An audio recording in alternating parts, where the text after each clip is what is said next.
Seon 180 coming up in 5, 4, 3, 2, 1. Hello, everyone. Welcome to the new podcast series, Seon 180. This is episode 1, and I am super elated to have as my very first guest on Seon 180 the internationally renowned Farley Flex out of Toronto, Canada. Farley is an executive producer in music and television, an award-winning internationally recognized community leader, social activist, music promoter, consultant, artist manager, and motivational speaker. He is perhaps best known for being a judge on all 6 seasons of the reality television series Canadian Idol. Farley has traveled globally, sharing his immense knowledge and experiences, working with socioeconomically challenged communities, helping them to better fulfill their potential, identify options, and make different choices for themselves and their families. Today, he is here to help us get into gear to start this new year. Welcome, Farley, to Seon 180. Thanks so much, Leslie Ann, for having me, and to your hardworking team. I noticed you dropped a little rhyme at the end of your introduction there, so we're already on the same page. I like that. Exactly. I thought as a music producer, you might appreciate that. Wonderful. Well, it's great to chat with you again, Farley. I know we've had, previous brief discussions, and I've given just a briefing of your tremendous career to the audience. And I know you're a very humble and modest person. But along this journey, I believe that you're a proponent that, success is not a destination, it's a journey. So I would like you to tell the audience what has shaped you along this journey and what has contributed to your many successes. Oh, absolutely. Thank you for the more than kind words. When I think of shaping from the perspective of a journey, I think of you need a mold to start off with, right? So my mold is family. My mold is my mother, principally, my siblings, my close cousins, all of whom shaped my perspective on the world through inclusion. We were raised to be part of the conversation, not this is big people conversation, stay out. And we didn't have that kind of culture. As Trinidadians, we were included in all discussions and, built the confidence to enter into discussions on our own accord. So that's really what shaped me in terms of the early sort of fundamental years. Yes, so the importance of family for that foundation is very important in the Caribbean, isn't it? Yes, family foundation.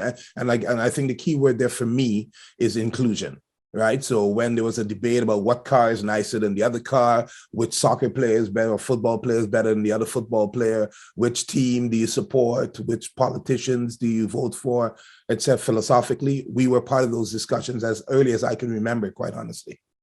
And I think that's important, for us to understand that it sets the tone for young kids to begin to start thinking about things and analyzing at a very early age, isn't it? Absolutely. And you know how I feel about the importance of knowing one's interests, personality traits, and skill sets. When people provide what my mother refers to as the buffet of life in front of you, and you know what's in every one of those dishes, right? You can say to yourself, this is my favorite. I don't like that one. I had it before, I tried it, but it's not really for me, et cetera, et cetera. And then you start to narrow down and hone in on the things that drive your passion. That's right. So what I hear you saying is that this buffet is now presenting us with options, and we have to make a choice. And how Absolutely. Important is that choice in our final selection? Sorry, very, very important, because what ends up happening is I always, based on the communities I work with, I always try to help them identify there's no such thing as bad people, it's just bad choices. And choices have to be based on the options that you're not only aware of, but that are made available to you.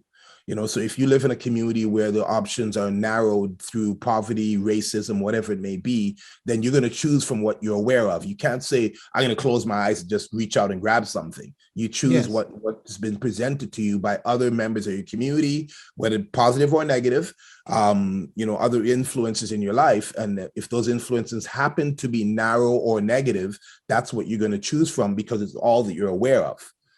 People used to wonder years ago why you'd see, for instance, the glamorization of materialism in lower income communities is because the folks that are representative of success are displaying these items as success. So the younger people say, I want to be successful too. How did you do that? And bam, bam, bam, you see the evolution of more what we could call antisocial behavior. Whereas, those of us who were fortunate enough to receive a broader scope of options and encouragement and understanding of the benefits, then we were able to make better choices. Yeah, it's interesting that you mentioned that example as to what people look up to as what represents success, the consumables, the material things. What do you think we need to tell young people about that? Is that what we really want to showcase as success? Well, it's a question of values, right? It's your value, what value proposition is being offered. If you look at we're just coming out, for instance, if you look at, when people celebrate Christmas, if you listen closely, you don't hear the two words Jesus Christ anymore. You hear PlayStation 5, you hear Nikes or new Jordans or whatever materialistic things that don't really have true value as it relates to what you want for your life or should want for your life. Right. Now, as someone who I consider myself more spiritual than religious, or well, entirely more spiritual and not religious. Yes. I think of people who celebrate the birth of Christ on the 25th of December in this hemisphere anyway. But you're not hearing the birthday party person. Like when I know on my birthday, people better be saying my name. You know what I'm saying? Exactly. I'm supposed to be the center of attention on that day. At least on that day. You know what I'm saying? So yeah. If it's your birthday and people are talking about, Tom, Dick, and Harry and Susie and whoever else, at the party, that's kind of weird to me. So I think we've lost focus, right, on the meaning of things. So the only way to really infuse that in young people is to start early and be consistent, not just from the parent to child dynamic, but sibling to child or sibling to sibling, the people your children associate with and that you associate with who have access to influencing them, all have to be, coming from different perspectives, but a healthy perspective is the important thing. Very important. And you see, most of what you're saying again takes me back to, I think, your favorite word about choices. And you dissected that word for me in our previous discussion. I'd like you to share a bit of that with the audience. Okay, I'm not sure what you mean specifically, but it's sort of it derives out of that whole concept of the buffet of life and knowing what choices are available to you. But I guess the primary or the fundamental aspect of it is the IPS, the interests, the personality traits, and the skill sets. If you know what makes your heart beat, or turns your head or gets you excited, that's an interest. Right. So you have to pay attention to those things and have the curiosity to actually identify those things. Right. Then your personality traits, which ideally are complementary to your interests. So generally, you'll find someone who's into a specific aspect of industry or career path or pastime. Their personalities will generally shape and mold and adapt to the requirements of that interest. So if you're interested in being a performer, hypothetically, right, courage generally comes with that, right? The courage to step up and demonstrate or exhibit your skills. Right. And then the third component are your skill sets. Do your skill sets complement your interests and your personality traits? And this is all sort of symbiotic in all directions. So all three elements should be complementary of the other or the other two. And that will help you define what we call your GPS, right? So your IPS leads to your GPS being your global positional situation. Right. You see what I'm saying? Just as we do in our vehicles, right? You need to know, you have to punch in an address, which is your destination, right? And you punch in that address and it gives you a roadmap, right? And you follow the roadmap. When you go against the roadmap, you'll hear, I remember in the early days of GPS, it would say, you have made a wrong turn. Right? Yes. Right? Yes. Well, for life skills, we need the exact same thing. And that's going to be based on the infrastructure around you, the family, the friends, the teachers, the coaches, all the people who have influence over your decision-making should be helping you. When they see you start to navigate off path, they should say, oh no, come back to center because you're going to go in the turning lane and you're not trying to turn. And that turning lane could represent bad influences. It could represent distractions from your vision of self in the future. So I think that's what I shared with you previously, but you can certainly ask anything. Yes, it is. Because I actually came away from that conversation thinking, for the first time, the letter C is really a good thing to have, because you spoke about confidence, communication, curiosity. And they were all in line with choice. The 7 C's. Yes. Yes, absolutely. Yeah, I love to talk about the 7 C's. So the 7 C's were derived out of just program development that I do along with my business partner, Roderick Brereton. And what we use as a really fundamental aspect of our training is help folks to utilize the 7 C's as a tool. So it's conscious choice, curiosity, courage, challenge, change, commitment, and communication. Okay. So each of those have a functionality that leads to, and again, very spherical into no particular order. There's no number 1C, number 2C. It's just 7 C's as a collective. And you should be applying them to all aspects of your life as much as possible on a consistent basis. So when we talk about conscious choice, that's the awareness that you have, and then the announcement to the world that you've made that choice.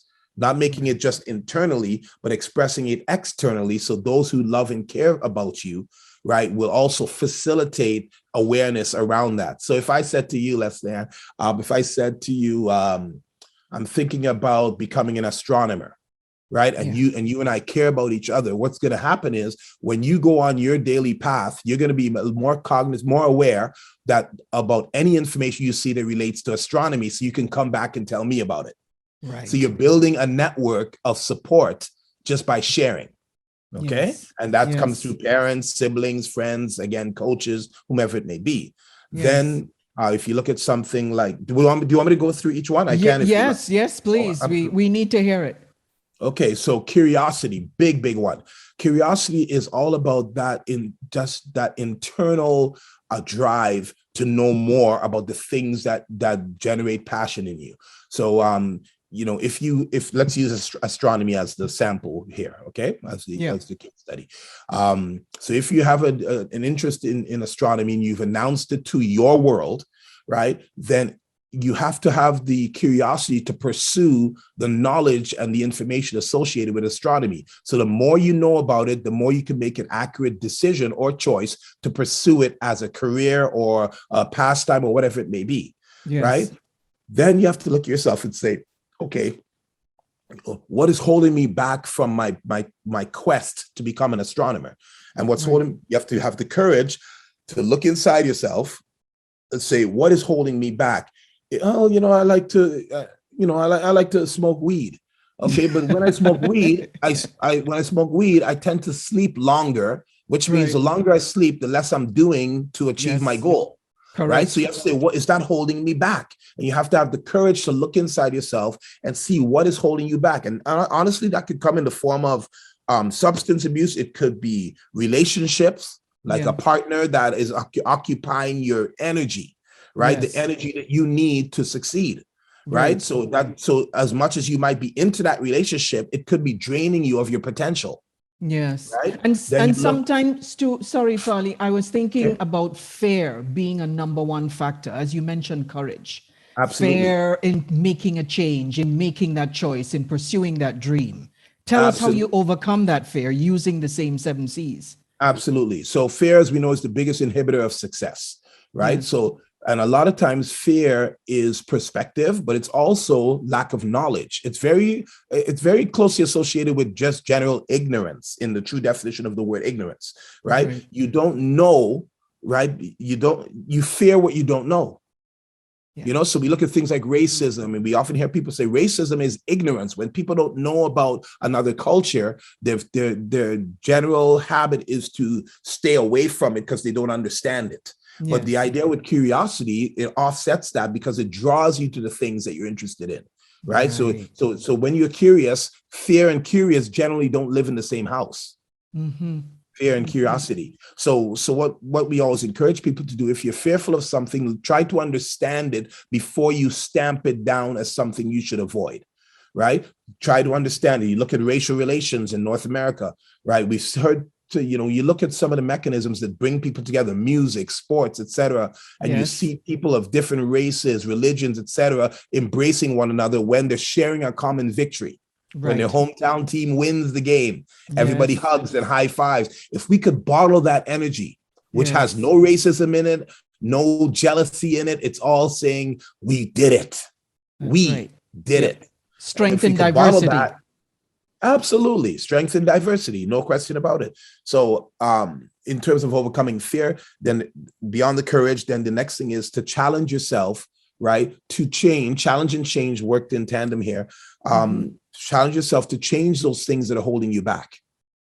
Okay. And being able to challenge yourself once you understand what it is holding you back is what's going to take you to the next step of going from the challenge to being able to change it so that it's no longer holding you back. Okay. And then you have your commitment, which I call stick-to-itiveness, right? You have to be able to stick to your plan.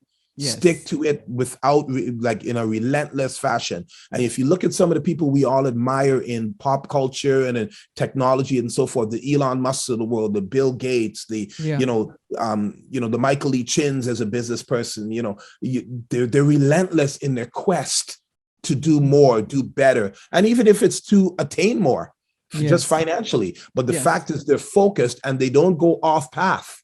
Right. So when we see the Kobe Bryant's, rest his soul, and the Tiger Woods, LeBron James, and people like that who are so relentless in their passion for what they do, that's what takes them from goodness to greatness. Yeah, it's a big difference. And it's something in the Caribbean that I think we need to understand clearly. Just not being satisfied. You got to this pinnacle. Okay, that's great. I've achieved it. Keep on moving forward. Why not achieve something more, something greater? Continue the pursuit. Absolutely. It's good. That complacency is a big problem for us as a people. I mean, there's a lot of historical factors that we have to acknowledge. We don't they're not crutches. They're just acknowledgements and understandings. We call it an explain game as opposed to a blame game. We're not blaming the transatlantic slave trade or colonization. We're just understanding the impacts it's had on us. Right. So when you understand the impact, you can what we call reverse engineer those impacts and get back to ground zero, which is cultural identity, pride in Black culture, pride in our African heritage, etc., and holding on to those fundamentals as the catalyst and the fuel that drives us forward. Just a quick story. Kobe Bryant played against the Toronto Raptors years ago. He scored 38 points. He was the high scorer of the game. And there was a snowstorm the night of that game. So what happened was, because of the snowstorm, the hotel slips notes under the door, letting folks know what their flight conditions are. So they weren't able to fly out the next morning so that he could keep his daily training regimen. So what he did was, this was at 10:30 at night after he was the high scorer of the game.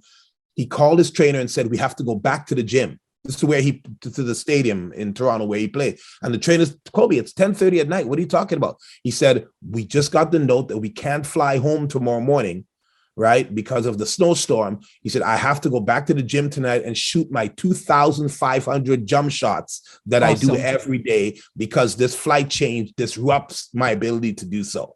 So if the greatest player at the time can be that dedicated to becoming even greater, who are we to be complacent? That's right. Commitment and discipline.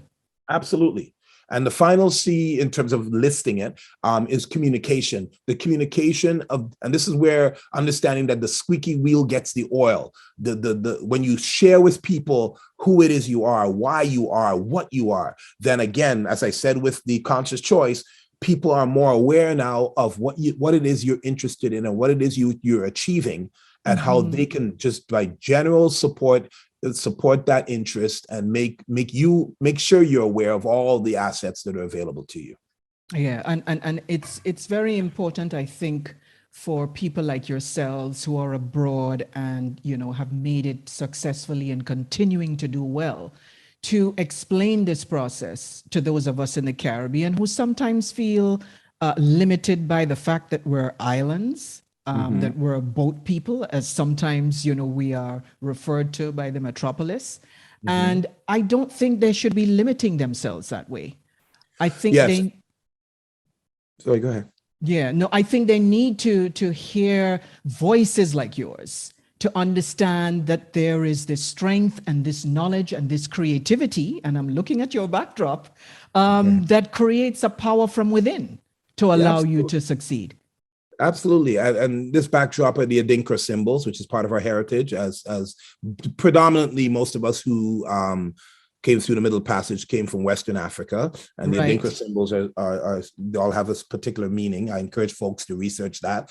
And in the point of research, to your point, it's really important for people to recognize that with the internet, there are no islandic barriers. You're not, being on an island is literally no excuse anymore, because you don't have to get access to information and people and opportunities. The internet is available to most people, and those who it's not available to, if they have a sense of purpose, they will find access, whether it be through an internet cafe, as we used to use back in the day, or like Elon Musk with Tesla, he's come up with a new, and I'm hoping that it's being embraced in the Caribbean. It's called Starlink, which is a satellite access to internet.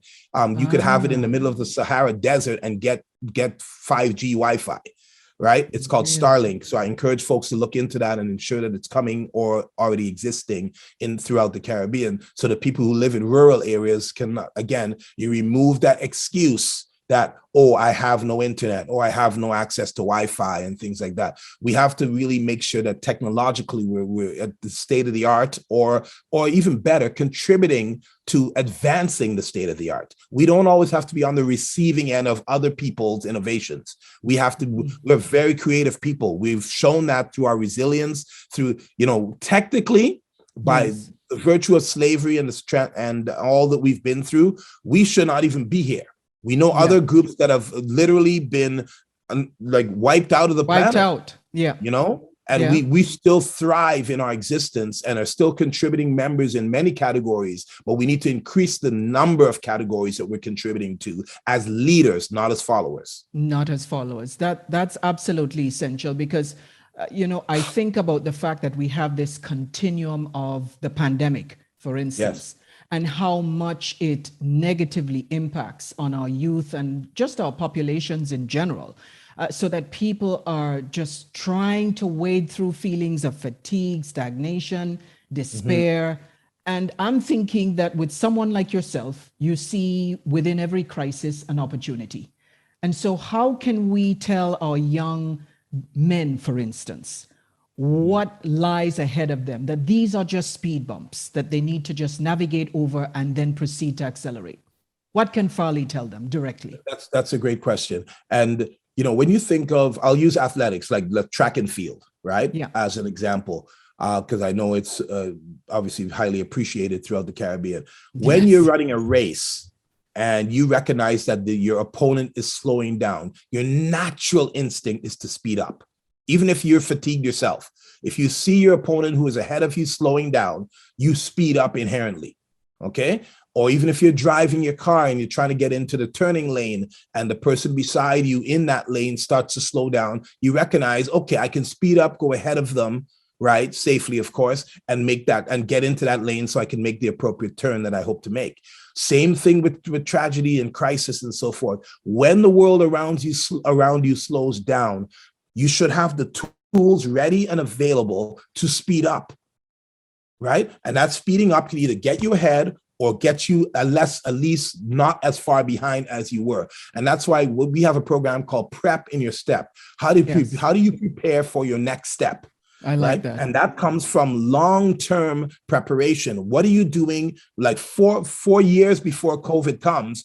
Are you living the right kind of life so that when COVID comes, you're more resilient to its impact than waking up and hearing on the news, there's this thing called COVID and it's going to do A, B, C, and D to your life. We should have been ready for that. So I'm happy to say that my business partner and I, Roderick, in advance of that, we're already doing work to help communities. So we help those communities get through COVID with a little less resistance than they would have had we not been there. You understand? And this comes with financial literacy, for instance. COVID affected the incomes of many people, but not the people who were financially prepared without knowing COVID was coming. Yeah. You see what I'm Yeah. saying? Then you Yeah. have your daily health regimen, for instance, right? Where whatever vitamins, vitamin D. Well, in up here, vitamin D is important for Black people because we get less exposure to the sun, right? Yes. So, are you taking your vitamin D? Are you exercising? Like we know, Right. COVID attacks people with underlying health circumstances, which Correct. come from various lifestyles as well. So you have Yes. to say to yourself, am I living a healthy lifestyle so that if and when something like COVID comes about, I'm more resilient than the average person around me? These are all things that come with lifestyle choices, right? Right. So people, of course, there's going to be anomalies and there are going to be healthy people that are adversely affected by COVID. But generally speaking, if you're in a situation of good health, financially, intellectually, emotionally, and physically, and spiritually, depending on how you perceive life, right? And you have those things intact on an Yes. average Wednesday afternoon. Then when COVID comes, your preparation is already there. There's already momentum to survive. Yes. You understand? So Yep. that's really what I would say to people is, and it's never too late. People make New Year's resolutions saying, oh, on January 1st, I'm going to join the gym. Jim. But, Yeah. but they're thinking about that at the beginning of December. Why not start in the beginning of December? Right. Don't wait till Yes. January 1st, because that extra month can make a difference for you. Yes. Right? Yes. It can. And that leads me to what attracted me to your life story, your transformative thinking. You don't just spout words, but there's action behind the words. And I feel that you need to convey that message to our audience as we wrap up today's episode, and share with us probably 2 or 3 critical factors that allow you to transform your life and the lives of others. What are those 3 factors? Absolutely. I think the first thing is the fundamental recognition that the 2 words human being collectively are a verb. Verbs are action words, right? Yeah. It would be human be, right? But we're human beings. It's a current, it's alive, it's active. Yes. So if you're not being active and activating or activist in your behavior, then you are not being human. Okay, so human being is action. So if look at your life, and a lot of people feel stuck, right? Yes. They feel In a rut. stuck is a synonym for stagnation, right? Yes. If you're not doing something to get out of that stagnation, as something as simple as asking someone, investigating, researching, whatever it may be, to change that circumstance that you found yourself in based on your past behavior or lack thereof, right? Then things will stay the same. They always say that we know the old adage, the greatest, 2 things. What's the one I was going to use? So Einstein's quote, and who was, a lot of people don't know Einstein was a civil rights activist on behalf of Black people. Most people don't know that because they don't promote that, right? Because because think about it, from white societies, the incumbent society, which is generally in our hemisphere, white people, right?